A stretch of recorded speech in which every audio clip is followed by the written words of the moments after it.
Hi guys! So, yun, bali, pumunta kami ng Mountain Province and ang naging biyahe namin is Tadjan, Sagada, Bauco, Abatan 90, Cervantes, Trinidad, ano pa ba? Basta yun, and yan, napakaganda. Grabe. Sobrang ganda, majestic ng Mountain Province. Hindi mo akalain na merong ganyan na pre-preserve nila.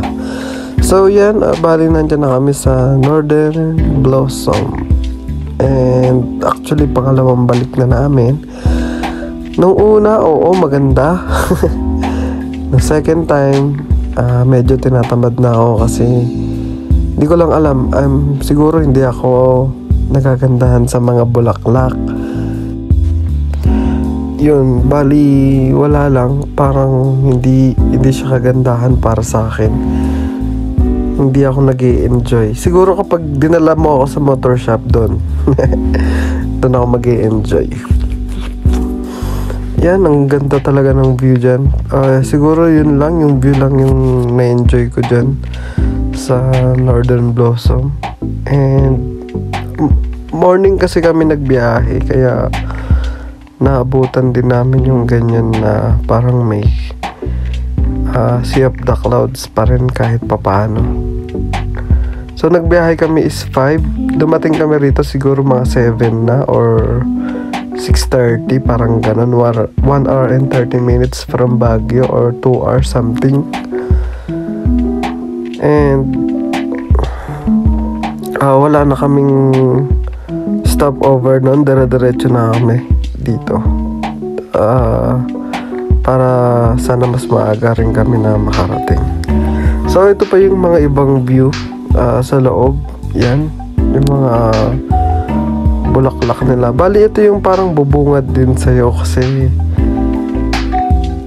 ito yung parang pagpasok mo pa lang is ito na kaagad yung makikita mo.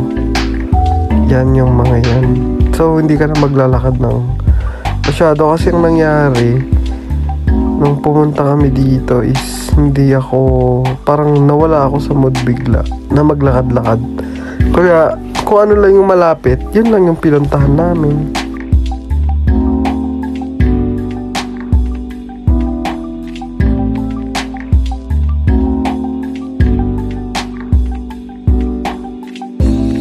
So yan, bali parang gusto pa namin umikot-ikot, kaso nga lang yun, ako kasi is tinamad na ako. Tapos parang di yata kami nag-almusal nung bumiyahe din kami, kaya naubos agad yung energy. So ito yung mga pictures namin. She was afraid to come out of the locker. She was as nervous as she could be. She was afraid to come out of the locker. She was afraid that somebody would say. So actually maraming pictures yung nakuhaan namin doon. Kaso nga lang, parang konti lang din at pinili ko lang yung mga nilagay ko kasi masyadong mahaba na rin yung video. Kaya binawasan ko na lang siya. So yan, bali nakarating na kami ng Bugyas ulit. Dire-diretso na ulit yung biyahe namin papuntang Mountain Province. Bali yung first destination namin is Cervantes and then Tadjan. So bali nag-Abatan pala kami. Abatan 90, Bugyas, tapos yun na, Cervantes. So dito kumain muna kami sa Midpoint. Bali ito na kasi yung parang ginutom na rin. Yan, Midpoint Restaurant. Sobrang sarap dyan guys, promise. Ang dami nilang servings. Yan yung Midpoint, parang specialty yata nila, something ganon. So ito, bali malapit na kami nito sa Abatan 90. Tama. So parang nag-rumble na lang yung video. Bahala na lang kayo. Basta ganon, nagpa-Tadjan kami. Cervantes, Tadjan, yan. So ito na, parang ito na yata yung pictures nung sa Tadjan, yan.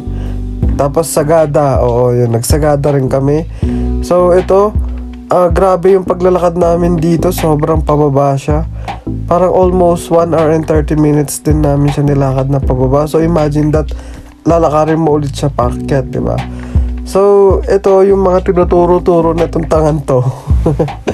Yan yung mga makikita nyo sa daan. Yan. So nagsasalita pa yan, ang tanga talaga oh. Wala namang boses. Diba, nakalimutan, nakamute pala. Tanga-tanga eh. So ito, nakarating na kami. Almost 1 hour and 30 minutes talaga yung lakaran namin. So yan, ito yung falls. Bali, hindi siya masyadong kilala dyan. Yan, Bumudok Falls yan. Oo.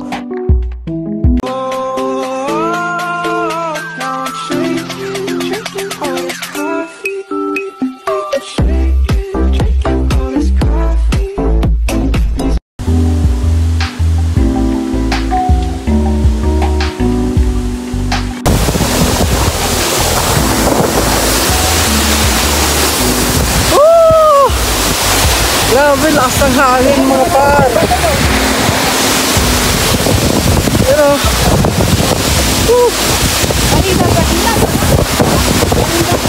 grabe. Yan. Habang paakyat kami, silang yung mga kasama namin, hindi sila napapagod. Kami hingal na hingal kami. Parang lagi kami humihinto, nag-i-stop over para lang magpahinga konti. Pero sila, parang kayang-kaya nila at sanay na sanay sila. Sa bagay, gano'n naman talaga kapag ang kahibahan ng city tsaka province, talagang malayong malayo sa katotohanan na mas malalakas sila. Lalo yung resistensya nila kasi nga hindi sila nakakalanghap ng masyadong usok, di ba? Hindi katulad ng mga taga city. Tapos lagi pang motor. Hindi kagaya nila na lagi sila naglalakad. So yan, bali nandito na kami sa bahay nila nito. And napansin ko lang kasi ang dami nilang tanim na kape. Yung pala, sila pala yung nagbebenta sa kopi ko. Oo, yun. So yan yung process nila kung paano nila nalilinisan bago siya magiling. Yan. So ito parang kailangan pa to ng isa pang linis daw. So yan, nag-bonfire kami nung kinagabihan na. And ito na yung lugar kung saan kami pinatira. Ang ganda, promise. Actually, transient to. Pinapa-transient nila sa mga buwibisita ng Baguio, ay ng Sagada. Sinara lang nila kasi hindi yata daw sila nakakuha ng mga papers na kailangan nila. Pero maganda siya, promise. And yan, dyan niya kami pinatuloy. Dyan kami natulog sa attic. At saka komportable kami dyan. Sobrang komportable kami dyan sa bahay na yan. Minsan kasi kapag sa ibang akong natutulog, namamahay pa ako, parang hindi ako makatulog agad. Pero dyan talagang bagsak na, siguro dahil din sa pagod. So ang dami nilang kwarto dyan, parang 5 yata yung room nila dito. And napakalaki ng bahay. Talagang komportable ka. Actually kaya nilang i-cater ang 2 pamilya dito sa sobrang laki. Pero for now yata is naka-close pa lang to.